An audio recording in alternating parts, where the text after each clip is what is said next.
Hai, Assalamualaikum. Selamat datang ke YouTube channel Dr. Nur.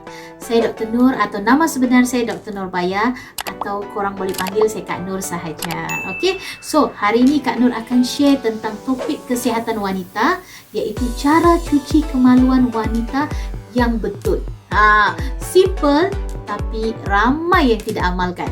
Okey, so jom kita tengok. Okey, so cara cuci kemaluan wanita yang betul. Okey, ramai yang tidak tahu ni sebenarnya ya, sebab kebanyakan pesakit-pesakit Kak Nur yang datang ke klinik, bila saya tanya mereka tidak praktis. Alright? Apa yang tips-tips yang akan Kak Nur kongsikan. Alright? Okay. So, sebelum tu Kak Nur ingin memperkenalkan diri. Nama saya Dr. Nur, pengasas Nur Mediclinic bersama rakan partner. Saya sudah mempunyai pengalaman lebih 12 tahun dalam perubatan dan kesihatan dan merupakan kelulusan sarjana muda perubatan dan pembedahan Universiti Melayu. Dan suka sangat berkongsi ilmu, pengalaman, minat dan memang sangat menekankan tentang health edutainment dan juga teknologi.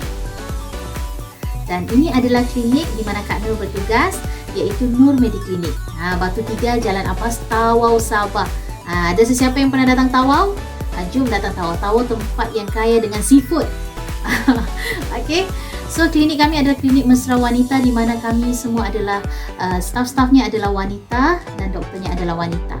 Dan kita sentiasa membawa nilai profesional, integriti, kerja berpasukan dan mengutamakan pengalaman pelanggan dan juga kualiti dalam perkhidmatan. Alright, so ini adalah disclaimer. Ini adalah untuk tujuan general education ya. Saya nasihatkan anda kena jumpa doktor anda sendiri jika ada masalah. Alright. So basically kita akan tengok di sini adalah sistem organ pembiakan wanita. Actually terbahagi kepada dua ya. External genitalia dan internal genitalia. Alright, ini adalah external genitalia ataupun kita panggil sebagai kemaluan luar. Okey, kita boleh lihat di sini ini adalah laluan vagina, vagina opening ataupun kita panggil faraj ya. Ini adalah urethral opening, laluan salur kencing. Di atas ni adalah kelentit atau we call it as clitoris. Okey, ini adalah bahagian kemaluan luar ataupun kita panggil vulva. Dan di bawah ni, di belakang ni adalah anus ataupun dubur. Alright? Ataupun laluan najis. Okey, ini adalah gambaran yang lebih real, iaitu di atas ni adalah kelentit, ini adalah laluan air kencing dan ini adalah vaginal opening dan ada hymen ya, ataupun selaput darah. Okey, so ini adalah internal genitalia. Internal genitalia dia terbahagi kepada ada vagina atau faraj. Biasanya panjang dia ni antara 7.5 hingga 9 cm macam tu. Alright, and then this one adalah uterus ataupun we call it peranakan lah ya. Kiri dan kanan ada kilang telur. Okay, ini pula kalau kita tengok daripada tepi.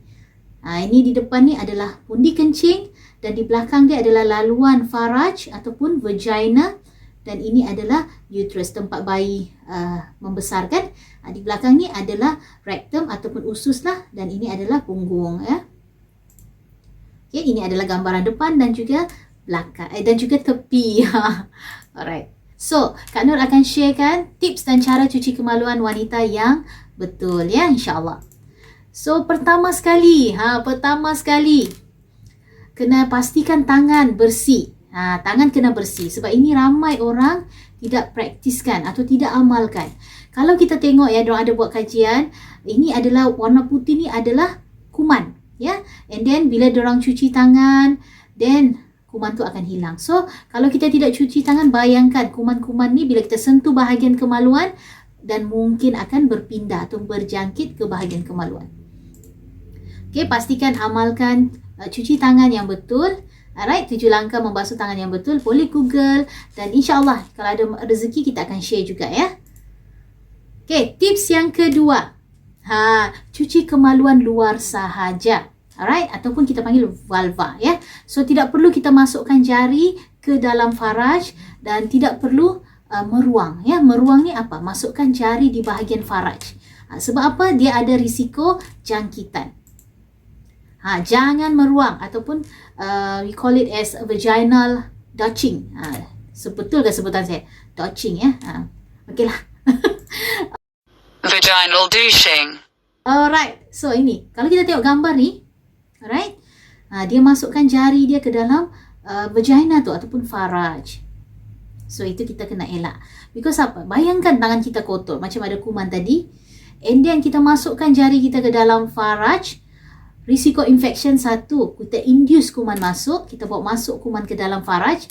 Kedua, kita akan ganggu persekitaran ataupun kestabilan pH ataupun keazidan vagina tu sendiri, ya. So and then bayangkan kalau ada kuman, kita tolak ni, dia akan naik lagi ke atas. So risiko jangkitan tu akan lebih berleluasa ataupun lebih merebak.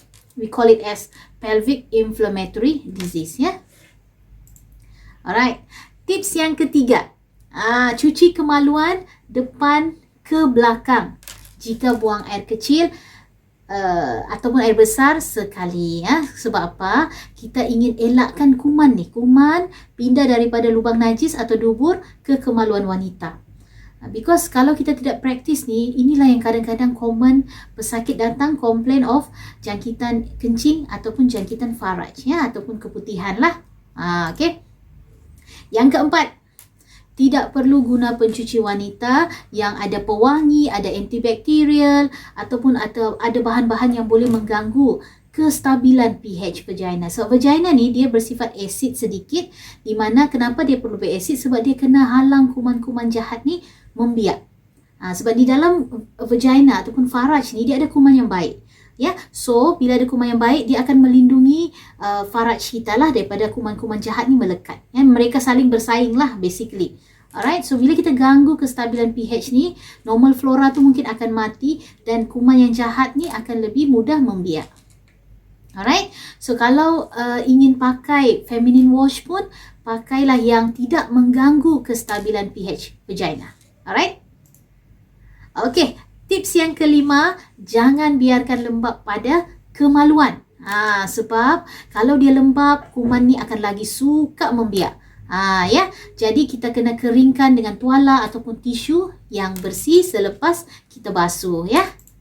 Okey, yang keenam, tukar seluar dalam dengan lebih kerap atau lebih secepat mungkin kalau basah ataupun berpeluh untuk mengelakkan kelembapan, rasa tidak selesa, melecet, ya.